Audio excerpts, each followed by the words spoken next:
जय हो बाबा खाटू श्याम जी की। दोस्तों, आज मैं आपको अपने मित्र सुजान पटेल के साथ में खाटू श्याम जी के दर्शन कराने के लिए जा रहे हैं। यहाँ पर हम आपको खाटू श्याम जी के बारे में बताएंगे, उनके मंदिर के बारे में बताएंगे और आप लोग किस तरीके से खाटू श्याम जी पहुँच सकते हैं। दोस्तों, खाटू श्याम जी मंदिर राजस्थान के सीकर ज़िले के गांव खाटू में बना हुआ है। खाटू श्याम मंदिर जयपुर से उत्तर दिशा में बाया रिंगस होकर 80 किलोमीटर दूर पड़ता है। इस श्याम मंदिर की आधारशिला सन 1720 में रखी गई थी। खाटू के श्याम मंदिर में भीम के पौत्र और घटोत्कच के पुत्र बर्बरीक की पूजा श्याम रूप में की जाती है। दोस्तों, हम आपको बताना चाहते हैं कि आप लोग खाटू धाम कैसे पहुंचेंगे। खाटू श्याम जी की आज मान्यता भारतवर्ष में ही नहीं बल्कि संपूर्ण विश्व में की जा रही है। दूर दूर से दोस्तों लोग खाटू श्याम जी के दर्शन करने के लिए पहुंच रहे हैं। दोस्तों, खाटू श्याम जी आप लोग कैसे पहुंचेंगे? सड़क मार्ग से अगर आप लोग जाते हैं तो खाटू धाम पहुंचने के लिए आपको जयपुर, सीकर आदि प्रमुख स्थानों के लिए राजस्थान राज्य परिवहन निगम की बसों के साथ ही निजी बसें, टैक्सी और जीपें भी यहां से आसानी से मिल जाती हैं। और दोस्तों, आप लोग जयपुर से अपनी प्राइवेट टैक्सी करके भी खाटू श्याम जी पहुंच सकते हैं।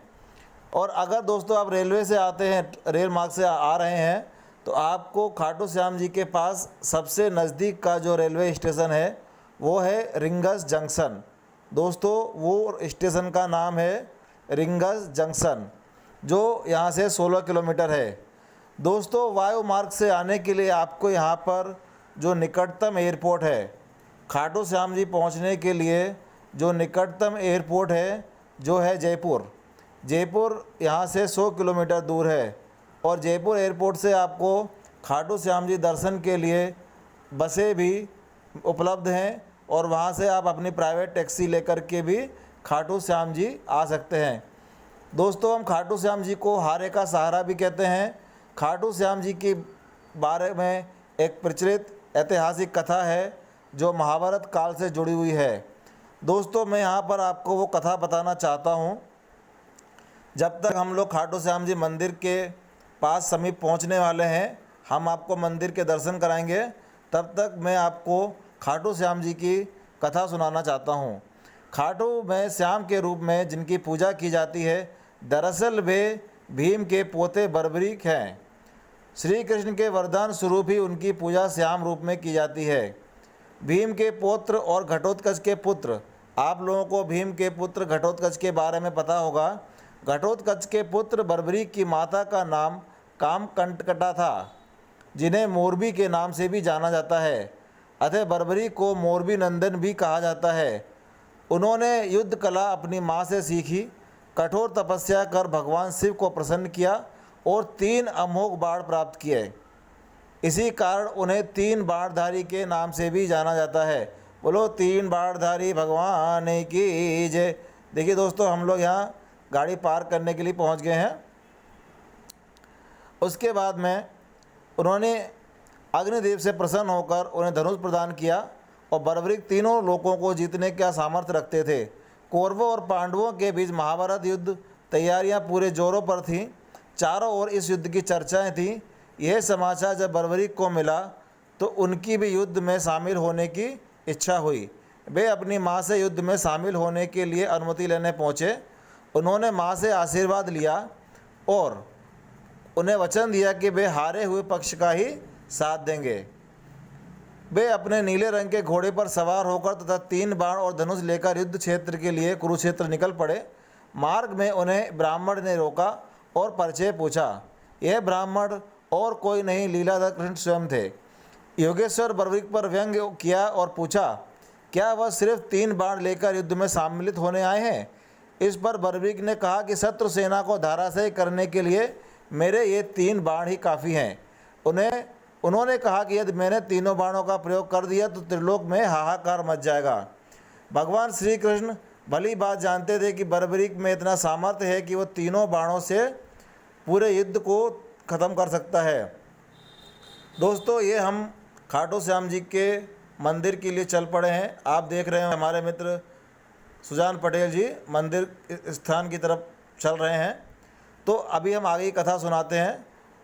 तो भगवान श्री कृष्ण ने खाटू श्याम जी महाराज बर्बरीक से कहा कि अपने जगत मोहिनी मुस्कान के साथ बर्बरीक को चुनौती दे दी और पीपल के वृक्ष को संकेत करते हुए कहा कि इसके सभी पत्तों को छेदकर बतलाओ तो जाने। बर्बरीक चुनौती को स्वीकार करते हुए अपने तरकस से एक और तीर निकाला और पत्तों की ओर चलाया। क्षण भर में पत्तों को भेद कर बाण शीघ्र आसपास मंडराने लगा। दरअसल उन्होंने उस वृक्ष का एक पत्ता अपने पैर के नीचे छुपा लिया था। इस पर बर्बरीक बोला, प्रभु आप अपना पैर हटा लीजिए, क्योंकि मेरा तीर आपके चारों तरफ परिक्रमा कर रहा है और एक पत्ता आपके पैर के नीचे छुपा हुआ है। इस पर देखकर ब्राह्मण रूपी भगवान श्री कृष्ण बहुत खुश हुए। उन्होंने कहा, तुम किस पक्ष की ओर से युद्ध लड़ोगे? बर्बरीक ने कहा, ब्राह्मण देव, मैंने अपनी माता को वचन दिया है कि जो भी हारेगा या कमज़ोर पड़ेगा मैं उसका सहारा बनूंगा। इसलिए खाटू श्याम जी महाराज को हारे का सहारा भी कहते हैं। बोलो हारे के सहारा खाटू श्याम महाराज की जय। भगवान श्री कृष्ण जानते थे यदि बर्बरीक ने कौरवों का साथ दिया तो जीत ही हुई बाजी उनके हाथ से निकल सकती है और इस कुरुक्षेत्र में कौरव जीत जाएंगे। ब्राह्मण वेशधारी कृष्ण ने बर्बरीक से वचन लिया और दान में उनका सिर मांग लिया। बर्बरीक क्षण भर के हतप्रभ हो गए, लेकिन वे वचन दे चुके थे, उससे मुकरना भी नहीं चाहते थे। बर्बरीक ने सोचा कि कोई सादा ब्राह्मण नहीं है, अतः ब्राह्मण से अपने वास्तविक स्वरूप में आने की प्रार्थना की। भगवान श्री कृष्ण न वास्तविक रूप में प्रकट हुए, बल्कि बर्बरीक की इच्छा अनुसार उसे अपने विराट रूप के दर्शन भी करवाए। बर्बरीक ने उनसे प्रार्थना की कि वह अंत तक युद्ध देखना चाहता है। कृष्ण ने उनकी यह बात स्वीकार कर ली। उनका सिर युद्ध भूमि के समीप ही एक पहाड़ी पर स्थापित कर दिया गया, जहाँ से बर्बरीक ने संपूर्ण युद्ध का जायजा लिया। युद्ध समाप्त हो चुका था। पांडवों ने विजय प्राप्त की। तब उनमें बहस जारी हो गई। इसमें श्री कृष्ण ने कहा कि बर्बरीक का शीश संपूर्ण युद्ध का साक्षी है, अतः उससे बेहतर निर्णय कोई नहीं ले सकता। इस बर्बरीक के शीश ने उत्तर दिया कि महाभारत युद्ध में चारों ओर भगवान श्री कृष्ण ही नजर आए। उनका सुदर्शन चक्र ही पापियों का संहार करता हुआ उसे दिखाई पड़ा। युद्ध भूमि में सिर्फ उनका सुदर्शन चक्र घूम रहा था, जो शत्रु सेना को काट रहा था। महाकाली भी कृष्ण के आदेश पर शत्रु सेना का रक्तचाप कर रही थी। दोस्तों, ये हम लोग अभी पैदल मंदिर प्रांगण की तरफ जा रहे हैं। भगवान श्री कृष्ण ने खाटू श्याम जी महाराज यानी बर्बरीक जी को ये वचन दिया कि कलयुग में आपको लोग खाटू श्याम जी के नाम से जाने जाएंगे आप। और उन्होंने अपना प्रिय नाम श्याम भी बर्बरीक को दिया, जिससे उनको खाटू श्याम जी कहते हैं। बोलो खाटू श्याम जी महाराज की। देखिए हम लोग दोस्तों खाटू श्याम जी मंदिर में पहुंच गए हैं। अभी आप लोग मंदिर दर्शन कीजिए।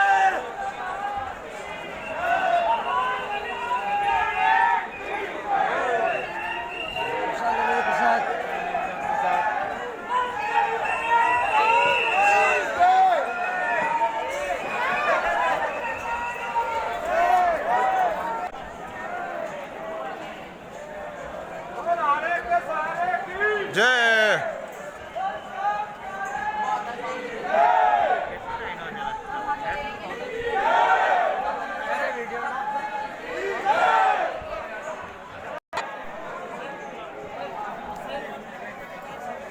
ये देखो हमारे मित्र डॉक्टर सुजान पटेल जो खाटू श्याम जी के दर्शन करने आए हुए हैं। लाइन में चल रहे हैं।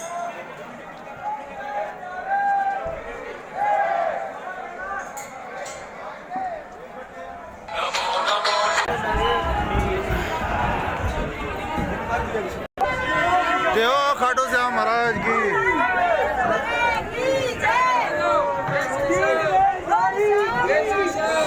जय श्री श्याम। जय श्री श्याम। हम बात में लेना ना।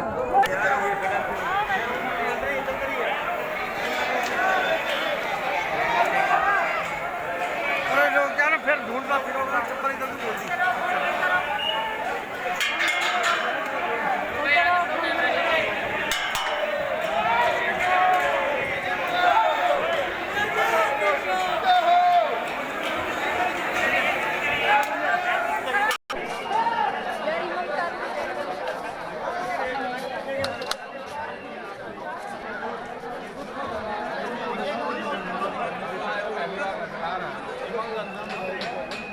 आशीष तू भी आ एक बार यार हर कर देख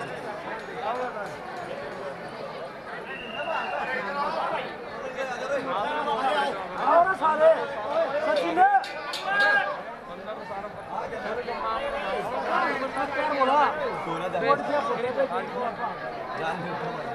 इस साइड जो उतर का पहले कच्ची साइड ही ना